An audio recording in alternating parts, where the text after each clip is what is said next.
Hey, hi, happy Chanukah, Freilich Chanukah. Tonight is night number 4, fourth night of bringing light and a sense of lightness, the opposite of heaviness, into our homes, into our lives, into our beings. So we brought a sense of lightness through talking about presence. We talked about affection. We talked about authenticity. Tonight, I'm going to talk about compassion, something that is so close to my heart, something that I didn't always know what it really meant. And only recently, in the last few years, I have started to be able to really feel what it means to feel compassion, both for myself and for my children and for other people. And compassion is not pity. Just want to put that out there right here and now. We may confuse compassion with pity, and that's not what it is at all. Pity is more of a sense of looking down at someone and, pointing out what they are lacking or what they are, not doing good enough in what seems to be compassionate way, like, oh, poor thing. And that's the farthest thing from compassion. Compassion to me is a deep sense of being able to feel for another person, being able to feel in our bodies a sense of care for another person. How this shows up as a parent and how I have been able to develop that in my own life. There's so much that goes into developing it, but one of the biggest things that changed for me was being very intentional about the things that I choose to absorb and learn from as a parent. And if I am going to read a book, an article, listen to a podcast, watch a video from anyone who's talking about anything parenting related, I notice what rises up inside of me as I am reading and listening to the content. And if when I'm reading this content, I'm noticing feelings of distance or disgust or anger or urgency towards my children, if the content awakens these feelings in me, then for me, that's content that I choose not to expose myself to. I want to expose myself to content that awakens a sense of compassion in me for my child, for my children. And that is one of my greatest goals as someone who creates content about parenting and about children, that I hope and wish that when you read my content or after you listen to my videos, you come away feeling closer and more compassionate towards your children. That you feel a sense of warmth towards them. You feel a sense of wanting to give more, of wanting to be closer, of wanting to be more understanding. This all falls under the umbrella of compassion to me.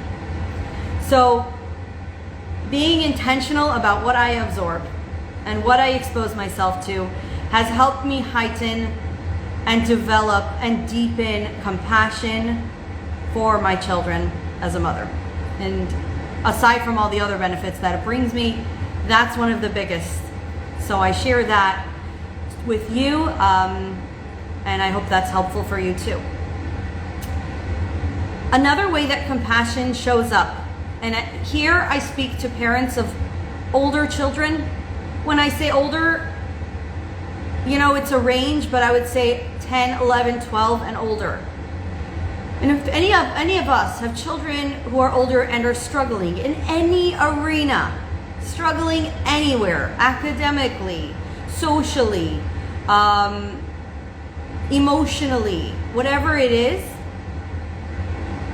I really think that it is our responsibility as parents to first and foremost recognize that the struggle that we're seeing is pain, and to really allow ourselves to believe that. And the reason that I say that is because there's so much out there that tells us that children who are misbehaving or are struggling are need to be disciplined more, or are need to be put in their place, and so on and so forth. And that, like I said before, that kind of literature is often going to bring up feelings of resentment or distance to our child.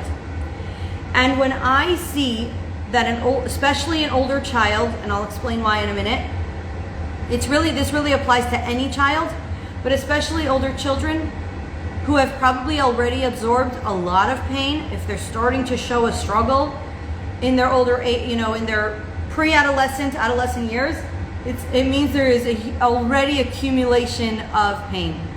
So first and foremost, to recognize that it's pain, and it's not a child who's misbehaving. It's not a child that needs to be put in their place. First and foremost, to really believe that. And that when we recognize that our child is hurting and is in pain, that we are able to feel the pain that they are in. That on occasion, it doesn't mean we have to carry that all the time as our own, but it does mean that as their parents, that we know that they are feeling pain, and to be able to occasionally tap into it and awaken a sense of deep care for whatever it is our child is struggling with.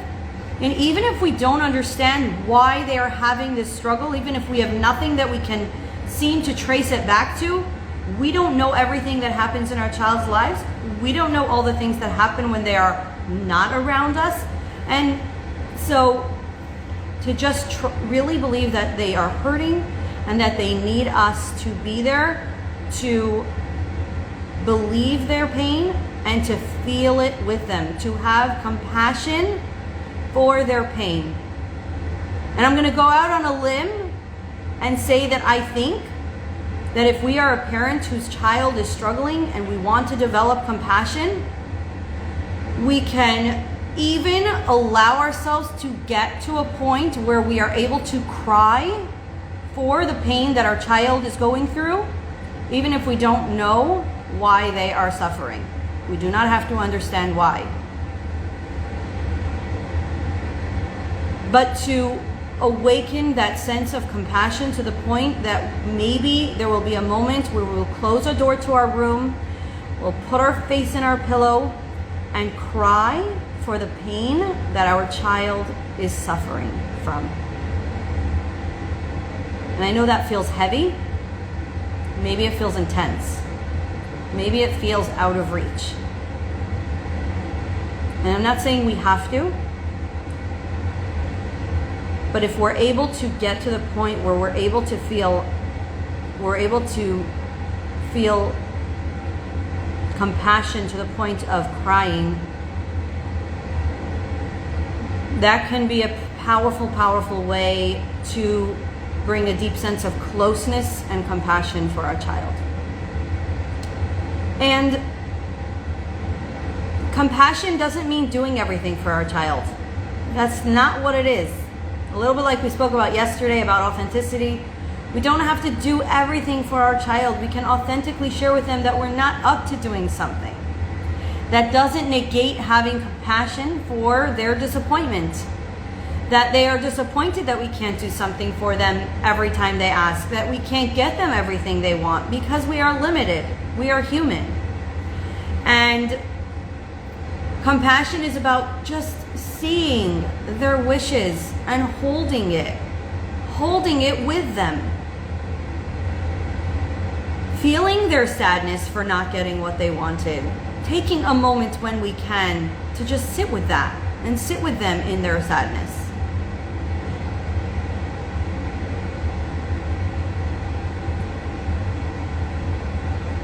I have also found that when we tap into a place of compassion, something really magical happens, in the sense that I believe that compassion is from a deep part of our soul. It comes from a very deep part of our soul. And when we're able to awaken compassion for ourselves or for someone else, we're accessing a very deep part of ourselves. And from that deep part, because it's so deep and it's so special and it's such an infinite spot inside of our soul, we also access creativity that we otherwise would not have been able to access when we were not in a space of compassion. What I mean by that is, for example, if my child is struggling with bedtime and doesn't want to go to bed, when I'm not in a space of compassion, all I can think of is repeating my statements again and again. We need to go to bed now. There are no choices. Put away your toys. Maybe I'll be able to think of giving them a 3 minutes heads up beforehand. But when I am able to tap into a place of compassion, new ideas come my way, new creative ways of getting through the regular day-to-day challenges of motherhood just suddenly pop into my mind that I am not able to access when I'm not in a space of compassion. So compassion fosters creativity, and it gives us the opportunity to parent with new ideas and ways that bring more connection into an experience that otherwise would have been neutral or maybe even negative. So the more that I can access compassion, the more creative my parenting is, the more fulfilling, the more connecting. And if I'm talking about compassion for our children, then it's important to also point out that compassion for ourselves is just as important. And I don't want to say that it comes first, because in my experience, I learned how to be compassionate to myself from being compassionate to my children. But now I have learned to be compassionate to myself, and now I've learned deeper ways of being more compassionate to my children. So it's like it keeps feeding itself. So as I learn to be more compassionate to myself, I apply that to my children. As I learn to be more compassionate to my children, I apply that to myself, and it's the gift that keeps giving. So when I talk about being compassionate to myself, today was a kind of day that I really needed that. It was a day that I was very exhausted and overwhelmed, and I wasn't able to do a lot of the things that I wanted to do. I wasn't able to do a lot of the things that make me feel fulfilled or make me feel good about myself most of the time. And in that space, very often, the shame starts to creep up. And I noticed that the combination of shame with exhaustion or shame with overwhelm, like it's a really difficult combination to overcome, if you will, although I don't so much resonate with that language of overcoming. Today, I learned that first and foremost, I knew that shame was paralyzing in a way, and I knew that I wanted to access compassion for myself, but I was struggling with that.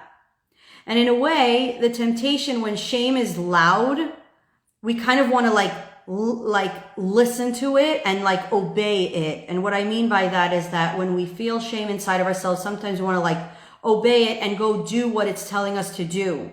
So in my case, it sounded like, so you're ashamed that you didn't do all of these things that you should have done. So now go do them. Go do them. And then you'll be able to get rid of the shame. And I didn't do that. I actually went the opposite direction. I actually chose not to do any of those things. And I just did something kind for myself. I literally just kind on a purely materialistic level. I made myself a chocolate milkshake.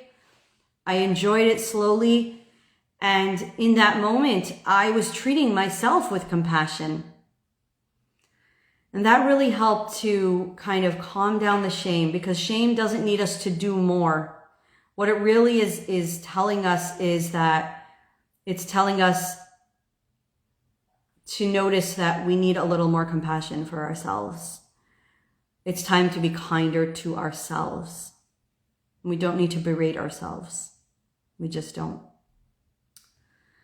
So these are some of my thoughts about compassion, and it's such a powerful experience. The more we experience it, it's a little bit like presence. And I said that with presence, that on the first night of Chanukah, that it's a hard thing to describe. And when you experience it, you'll know. When you experience presence, even for 5 seconds, you know, wait, that was like something I've never experienced before. I felt this sense of deep stillness through my whole body. I wasn't having to silence thoughts in my head. It just was still on its own. So it's the same thing with compassion, that we can learn about it, and we should. We can think about it, and slowly but surely there will be a moment where for 5 seconds you felt a sense of compassion for yourself or for your child or for another person. And then you'll be like, that's what it is. That's compassion. And then you're able to expand on that slowly but surely, because now you know what it looks like. Now you know how to recognize it.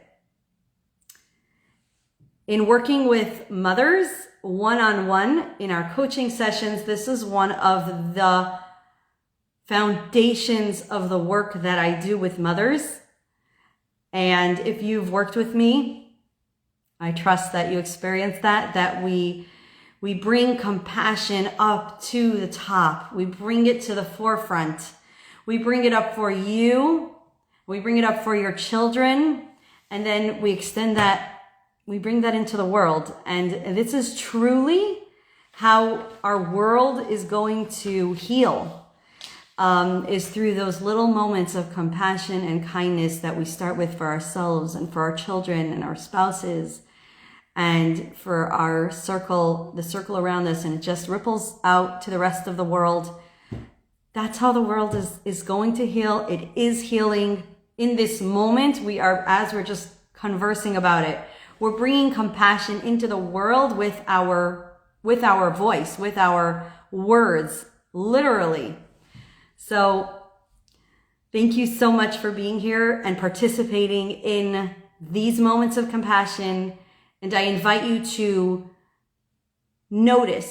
start noticing those times when compassion was alive for you. Notice it, even if it's for 5 seconds.